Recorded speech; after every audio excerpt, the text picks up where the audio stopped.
महिला थी। पता नहीं क्यों उनके हृदय में एक अदृश्य से ठाकुर जी के प्रति प्रेम प्रकट हो गया। एक दिन सहज ही अपने पति से कहा, मुझे वृंदावन जाना है। पति ने कहा ठीक है, कल तुम्हारी व्यवस्था कर देते हैं, वृंदावन चली जाओ। ज्यादा नहीं, 50, 60, 100 वर्ष पुरानी बात होगी, ज्यादा से ज्यादा। लेकिन मैं केवल जाके दर्शन करके वापस आने के लिए नहीं मांग रही हूं आज्ञा, मैं सदा के लिए वृंदावन ही रहूंगी, मैं वापस नहीं आऊंगी।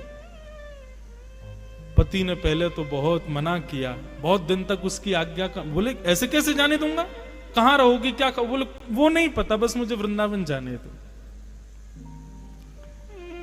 जब स्थिति ऐसे होने लगी, कृष्ण विरह का ज्वर चढ़ने लगा, बुखार आने लगा, किसी भी औषधि से भी वो बुखार दूर नहीं होता था, तो पति ने यही सोचा उसी में भलाई है कि इनको वृंदावन भेजो। और वृंदावन आई।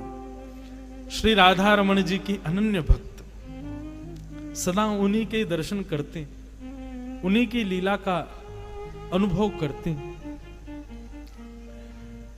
कभी ठाकुर जी स्वप्न में आते, कभी अनुभव में आते, कभी मंदिर में वो दर्शन कर रही होती तो उनको अनुभव होता कि कंधे पे बैठे हैं मेरे और मुझे ऐसे करके देख रहे हैं, ऐसा उनको अनुभव होता धीरे धीरे। लेकिन जैसे ही वो उस अनुभव में प्रवेश करती, ठाकुर जी अंतर्ध्यान हो जाते, उनको ये पीड़ा सहन नहीं होती। और राधा रमन जी से कहती, आप आते ही क्यों जब आपको मिलना ही नहीं है, तो आप मुझे स्वप्न में क्यों दिखते हो जब आपको निरंतर रहना ही नहीं है, तो मुझे स्पर्श करके क्यों जाते हो जब मेरा स्पर्श नहीं आपको करवाना है, तो मत किया करो आप ऐसे। मैं नित्य मंदिर आऊं, आपको देखूं, चली जाऊं, यहीं तक भक्ति रहने दो ना, आप क्यों मुझे पीड़ा देते हो।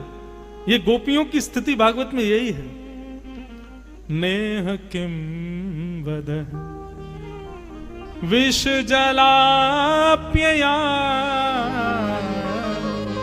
व्याल राक्षसा वर्षमा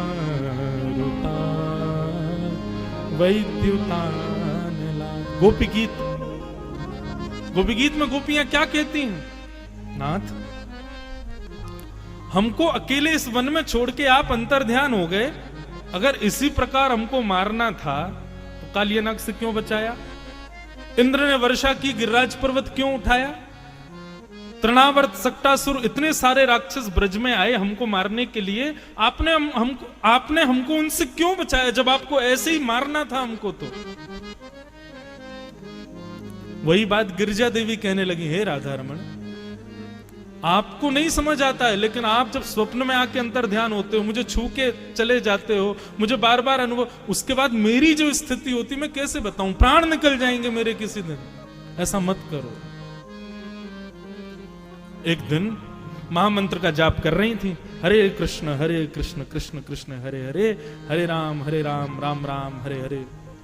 महामंत्र का जप निरंतर करती थी, और जब वो जप करने बैठती तो कभी हाथ से माला छूट जाए, कभी उनको नींद सी आने लग जाए, कभी पीछे से नोच के भग जाए ठाकुर जी, ऐसे कुछ ना कुछ करते थे। पता नहीं उनके मन में कहां से ये भावना आई और उन्होंने माला पुनः उठाई और महामंत्र ना करके श्री राधा श्री राधा श्री राधा श्री राधा श्री राधा जपने लगी।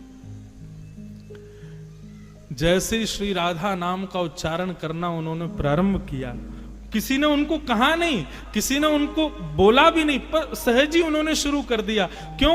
इस विरह वेदना को श्री जी समझ गई थी कैसे दूर करना है। बहुत ध्यान से सुनना क्या हुआ। जैसे श्री राधा राधा राधा जपने लगी तो गिरिजा देवी एक गोस्वामी जी के यहाँ किराए पर रहती थी, नीलमणि गोस्वामी जी के घर पर किराए पर रहती थी।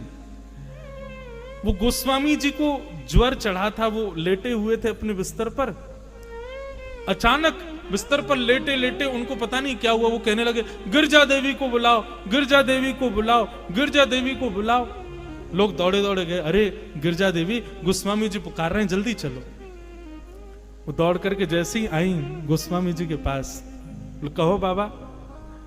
तो गोस्वामी जी रोते रोते बोले, अब तुम मुझे छोड़ दोगी, तुम मेरा नाम नहीं जपोगी, तुम श्री जी को ही ध्याओगी, तुम श्री जी को ही पुकारोगी, मेरा नाम नहीं बोलोगी। ये भाव सुनते ही गिरजा देवी स्तब्ध हो गई, बोले ये हुआ क्या?